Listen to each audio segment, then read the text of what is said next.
The Bill of Rights was initially aimed at the federal government. It was created specifically to limit the powers of the federal government. It had nothing to do with state governments or local governments. But today, most of our civil liberties that are listed out in the Bill of Rights actually apply to what state and local governments can do. In other words, they limit the actions of state and local governments as well as the federal government. So how did this happen? It's happened through a process that we call selective incorporation. It's called selective because it deals with only one of our civil liberties at a time. And it's a process that is done by the Supreme Court. So how does this work? Well, here's an example. The Second Amendment is our protection to keep and bear arms.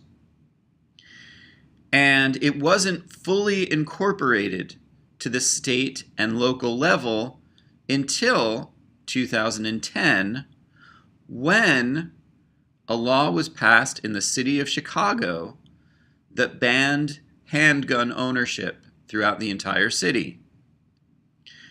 So some handgun owners in the city of Chicago sued the city for that law. The Supreme Court granted them cert. The Supreme Court agreed to hear their case. The citizens who were handgun owners won. And what that did is it incorporated the Second Amendment to the state and local level. And when the Supreme Court is looking at cases like this, they use a formula that is called strict scrutiny.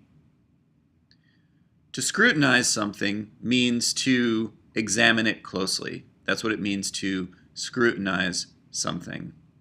And for our purposes, we're going to talk about two types of scrutiny that the court may use. There's what's called ordinary scrutiny, and there's strict scrutiny. When I think of these two types of scrutiny, I imagine a traffic light with only two colors, green and red. There's no yellow.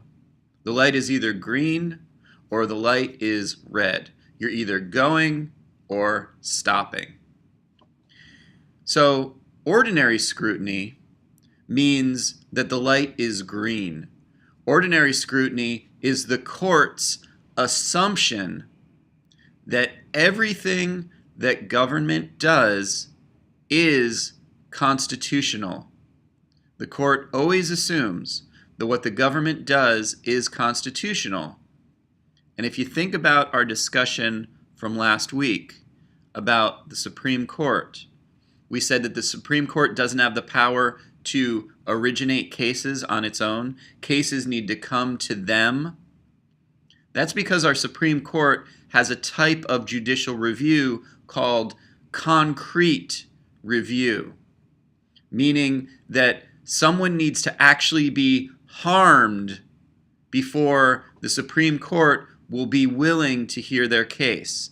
That person needs to be harmed, and the term that we use to say that someone's been harmed is standing. That person, if they've been harmed, has what we call legal standing. So that person needs to have standing, and they need to actually appeal to the court before the court can decide whether or not they're going to hear the case. Remember, as we said last class, the court doesn't go out looking for cases to solve. Cases need to come to them. So going back to this idea of ordinary scrutiny, because of this, because cases need to come to them, they just assume that everything that government does is constitutional until someone with standing appeals to the court. And if someone appeals to the court and they decide to hear the case, then the court switches into a mode that we call strict scrutiny. So that light that was green is now blammo, red. And when the court applies what is called strict scrutiny, that means that it is now up to the government to defend their law, to show that it is either A, constitutional, or B, that there is a compelling reason for the law. And a compelling reason is a pretty high bar to jump. Usually, the only real types of compelling reasons that the court considers are things like public safety or national security.